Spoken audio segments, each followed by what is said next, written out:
जिल्हा परिषद प्राथमिक शाळा करंबेळ येथे भारताचा 78वा स्वातंत्र्य दिन उत्साहात साजरा।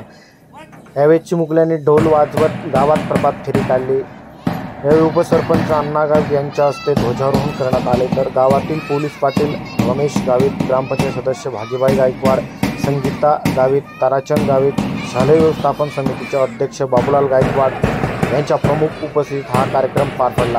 यावेळी मुख्याध्यापक मनोहर भोळे यांनी विद्यार्थ्यांना मार्गदर्शन केले व स्वातंत्र्य दिनाच्या शुभेच्छा दिल्या। तर शिक्षक रवींद्र गायकवाड यांनी या कार्यक्रमासाठी विशेष परिश्रम घेतले। यावेळी अंगणवाडी सेविका, आशा, ग्रामस्थ मोठ्या संख्येने उपस्थित होते।